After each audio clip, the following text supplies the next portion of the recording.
Imagine a metal so strong it can survive inside a jet engine, yet so light it can be used to build bicycles and eyeglass frames. A metal that does not rust in sea water and is safe enough to place inside the human body. That metal is titanium. Today we are going to explore how titanium was discovered, where it comes from, how it is made step by step, why it is so special, and why many people call it the metal of the future. Let's begin. Titanium was first discovered in 1791 by a British clergyman and scientist named William Gregor. He was studying black sand in Cornwall, England. The sand looked ordinary, but when he tested it, he found something unusual. It contained a new element that scientists had never seen before. A few years later, in 1795, a German chemist named Martin Heinrich Klaproth studied the same element. He realized it was something powerful and unique. He named it titanium, inspired by the Titans from Greek mythology. The name was perfect, but there was one big problem. Even though scientists knew titanium existed, they could not easily extract it in pure form. It was trapped inside rocks and minerals for more than 100 years. Titanium remained mostly a scientific curiosity. No one could produce it cheaply or in large amounts. Titanium is not found as shiny metal in the ground like gold or silver. Instead, it hides inside minerals. The two most important titanium minerals are rutile and ilmenite. These minerals look like dark sandstone rock. They are mined in countries such as Australia, South Africa, Canada, and India. Mining companies use heavy machines to dig up the sand and rock. The material is then crushed and washed to separate the titanium-rich minerals from other unwanted materials. Here is something interesting.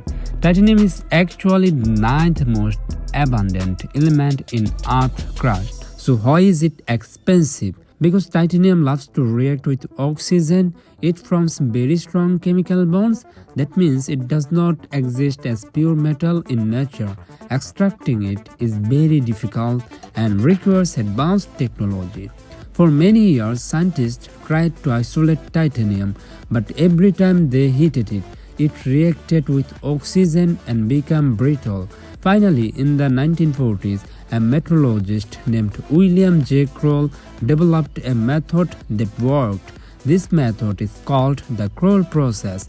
It changed everything. For the first time, titanium could be produced in large amounts. This breakthrough allowed titanium to become useful in industries like aerospace and medicine. Let's look at how this process works. First, the mined titanium ore is refined and cleaned. Then it is mixed with chlorine gas and carbon. This mixture is heated to about 1000 degrees Celsius. At this high temperature, a chemical reaction takes place. The titanium in the ore reacts with chlorine and forms a liquid called titanium tetrachloride. This liquid is clear and colorless, but it is highly reactive and dangerous if not handled carefully. The liquid is then purified through distillation. This removes impurities like iron and other metals. Now we have a pure chemical compound, but not yet pure titanium metal. Next comes the most important step. Titanium tetrachloride is placed inside a sealed chamber without oxygen. Then magnesium is added. When heated, magnesium reacts with the titanium tetrachloride. This reaction removes the chlorine and leaves behind pure titanium, but it does not look like shiny metal yet. Instead, it forms a gray, porous material called titanium sponge. It looks like metallic foam or raw charcoal. This is pure titanium in its raw form. The titanium sponge still contains small amounts of impurities, so it must be melted and refined. This is done in a special vacuum furnace. The vacuum removes oxygen, nitrogen, and other gases that could weaken the metal. The melted titanium is poured into large molds and cooled into solid blocks called ingots. These ingots are the starting point for making useful products. The titanium ingots are reheated and shaped into different forms: sheets, rods, bars, tubes, wires. This is done through forging, rolling, or extrusion.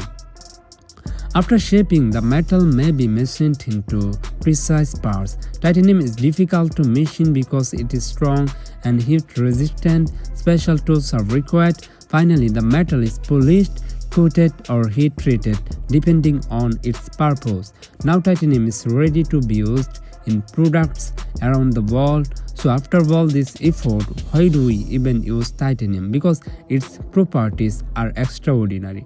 Titanium is almost as strong as steel, but it weighs about 45% less. This combination of strength and lightweight makes it extremely valuable in aerospace engineering. Airplanes made with titanium are lighter. Lighter planes use less fuel, that saves money and reduces pollution. Titanium forms a thin protective layer. When exposed to air, this layer prevents rust and corrosion. Even in seawater, titanium does not rust. That is why it is used in submarine ships, offshore oil platforms, chemical plants. It survives where other metals fail. One of titanium's most amazing properties is that the human body accepts it. It does not cause allergic reactions, it does not corrode inside the body. Doctors use titanium for hip replacements, dental implants, bone screws, medicine, medical instruments. It can literally become part of a person's body. Titanium can withstand extremely high temperatures. This makes it ideal for jet engine spacecraft, missiles, high-speed aircraft. It keeps its strength even under extreme heat and pressure. Titanium is not just used in advanced technology. You may be surprised to learn that titanium dioxide is found in everyday products like toothpaste, sunscreen, paint, makeup. It gives products their bright white color and helps block harmful UV rays. So titanium is not just in space, it is in your daily routine. Producing titanium requires a lot of energy. Mining and processing create waste and consume resources. However, titanium has a long lifespan. It lasts for decades without rusting. It is also recyclable. Old titanium parts from airplanes or factories can be melted down and reused. Scientists are also developing new methods to produce titanium more efficiently. One promising method is the FFC Cambridge process, which uses electricity to extract titanium from ore in a potentially cleaner way. If these new methods become successful, titanium could become cheaper and more environmentally friendly. Titanium is already important in aerospace and medicine, but the future could be even bigger. If production becomes cheaper, we may see lighter cars that use less fuel, stronger buildings, better renewable energy systems, advanced spacecraft exploring deep space. Titanium could play a major role in the next generation of technology. Titanium started as black sand in Cornwall. It was discovered by William Gregor and named by Martin Henry Klaproth. For more than a century, it remained impossible to use properly. Then the innovation of the Kroll process by William J. Kroll unblocked its power. Today, titanium is one of the most important metals in the modern world. It is strong, light, rust resistant, heat resistant, safe for the human body. It truly deserves the title, the metal of the future.